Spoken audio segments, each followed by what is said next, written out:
you being an advisor to Poroshenko for some time, so how it's going now and on what that, let's say, relationship ended?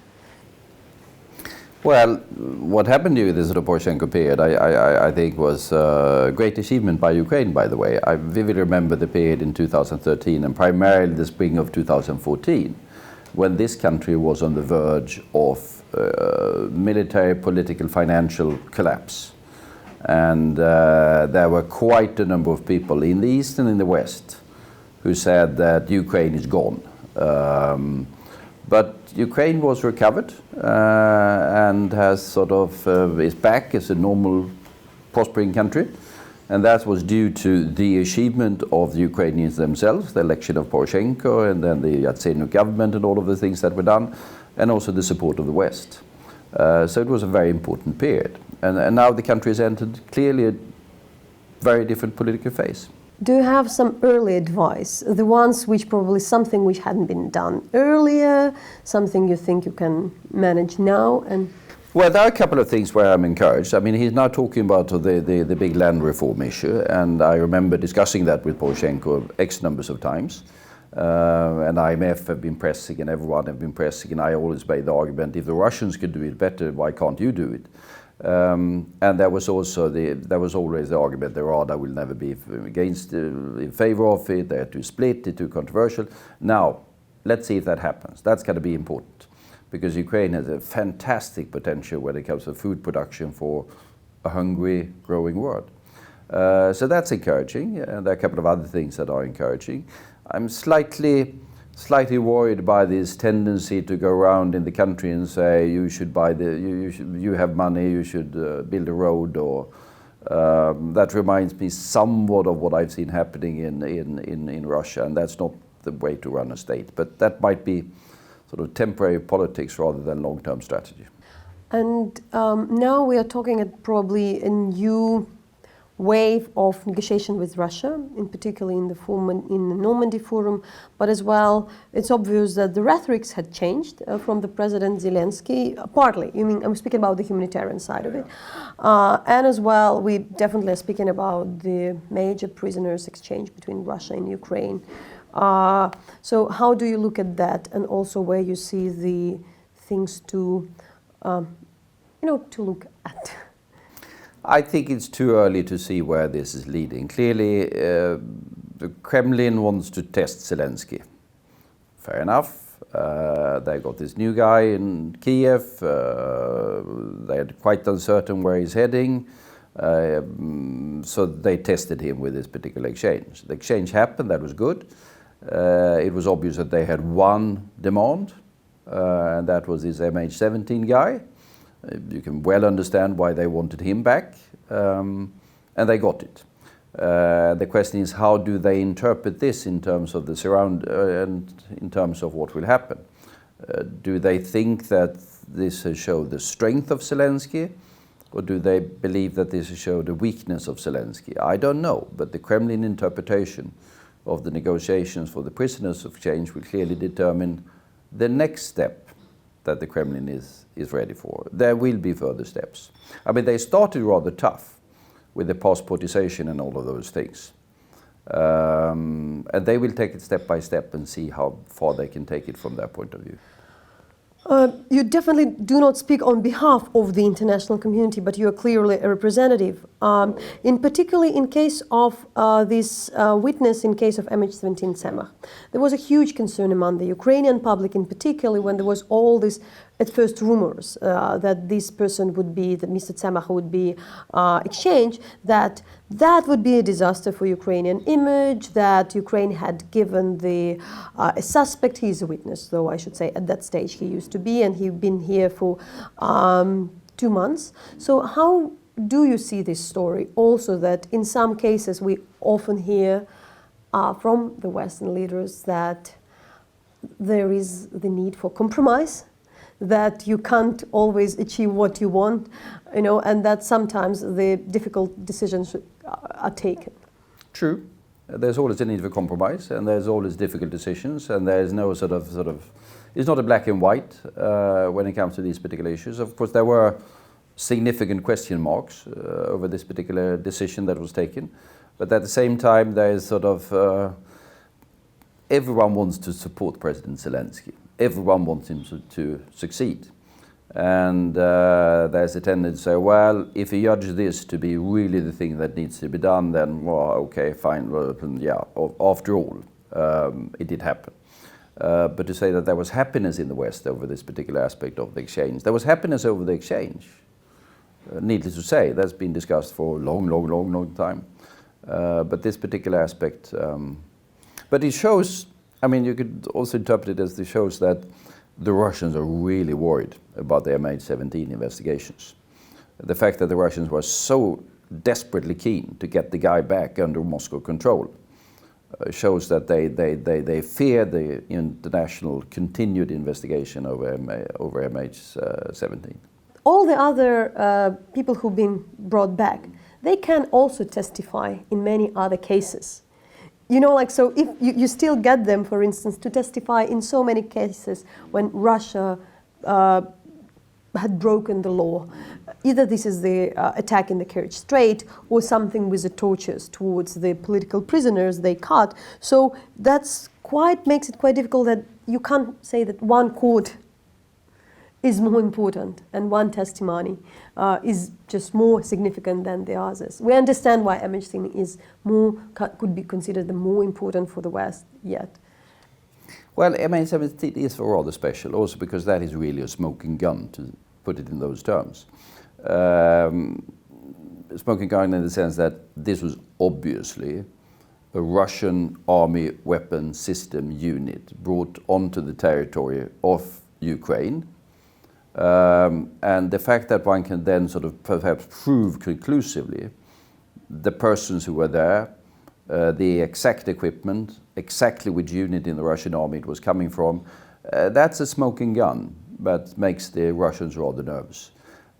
So it's not only the fact that it was a humanitarian tragedy and a lot of people died, a lot of people from different countries and the Netherlands and Malaysia and all of that, it's really the smoking gun when it comes to the involvement. Not only is it handing out Kalashnikovs or the odd artillery piece, but we are talking about a sophisticated piece of weaponry from a qualified Russian army military unit deep into Russia that was there and doing this.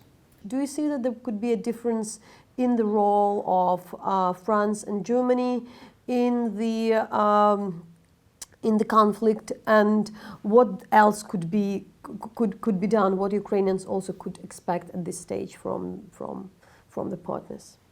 Well, let's see. President Zelensky clearly is sort of concerned with the humanitarian aspect of the crisis and with the situation in the east in general terms, not only the occupied territories, but he's very concerned with sort of building up the infrastructure and the economy and the humanitarian situation in sort of the Ukrainian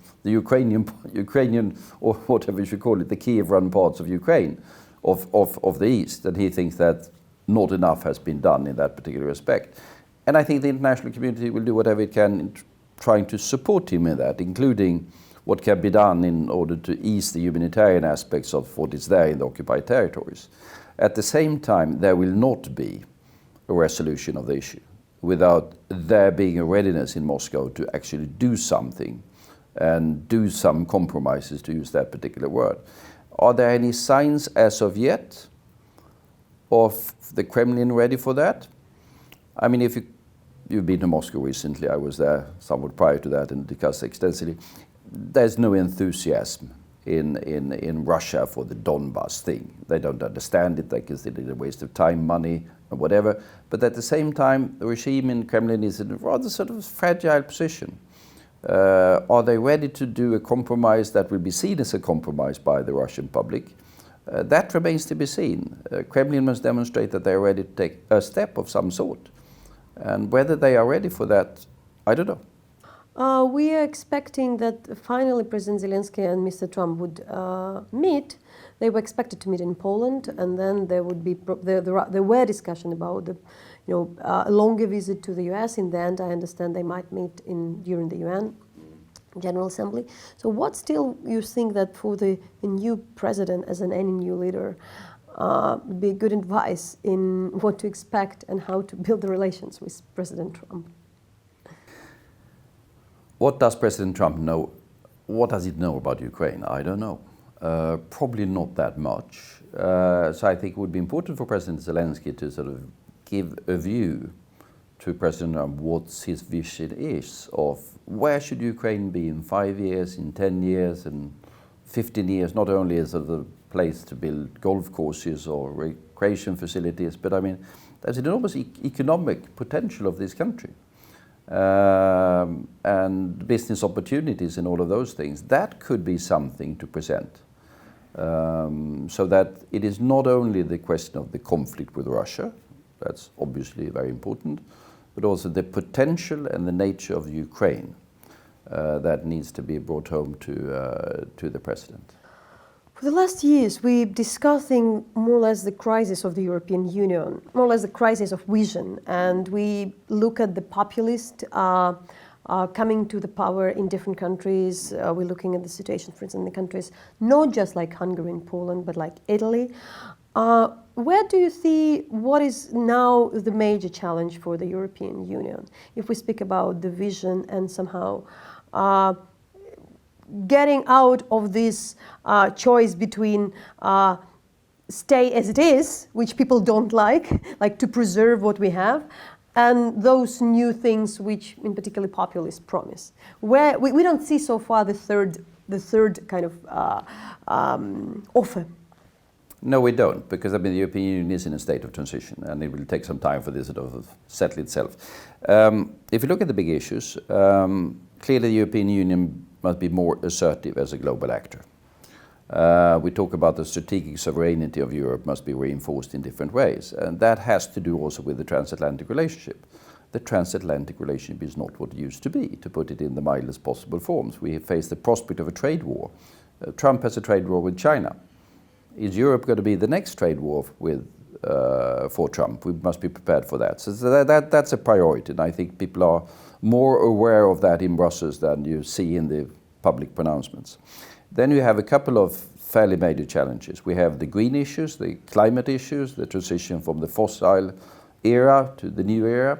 That's a major thing, which is very demanding, and where we see, speaking about sort of the politics, we clearly see the rapid rise of the green issues in the electorate, particularly among young people. Third issue, the digital revolution. The European Union is an economic powerhouse in the world, but we will not be an economic powerhouse in the world 50 years down the line if we are not speeding up on the digital transformation. And has that caught on sufficiently in the different European countries? No, it hasn't. So I would say these three issues are issues that has to be at the forefront of what is done in the next few years. Can you now speak how the conflict developed in the modern world? What things you think has changed, especially the way how the international organization can come into the solution, whether some of the things stop to work, like for instance we're waiting for the international peacekeepers here in Ukraine. This is a very postponed discussion. But what would be your lessons? When we talked about conflicts in the past, we were primarily talking about sort of interstate conflicts, sort of armies of states meeting each other on the battlefield, and that was it. Bad enough and highly dangerous. In the post-Cold War period, we have been preoccupied primarily with sort of failing states, fragile states, collapsing states, ethnic violence, inside states, terrorism. It's been sort of a different types of conflict that have been dominating. We see that the meltdown of parts of the Middle East, we see it in Afghanistan, we see it in the Balkans. And in all fairness, it has to be said that the international community wasn't very prepared to deal with those particular issues. And it's been sort of a learning exercise. Are we better now at dealing with these conflict issues? Hope so. Do we see the risk of interstate conflict coming back? Yeah, perhaps we do. Have we forgotten how to deal with interstate conflict when we've been dealing with these other conflicts? Yep, there's an argument to be said for that.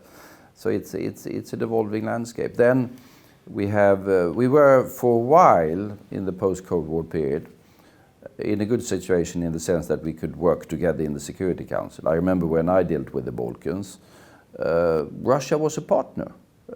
Didn't always agree on everything, but didn't always agree with France either, by the way.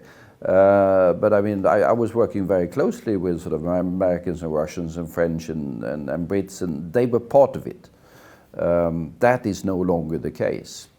And that we've seen the consequence of in, say, the Syria war, where sort of there has been no way whatsoever for the Security Council to come together on a policy. And that may have made conflict resolution across the world much more difficult.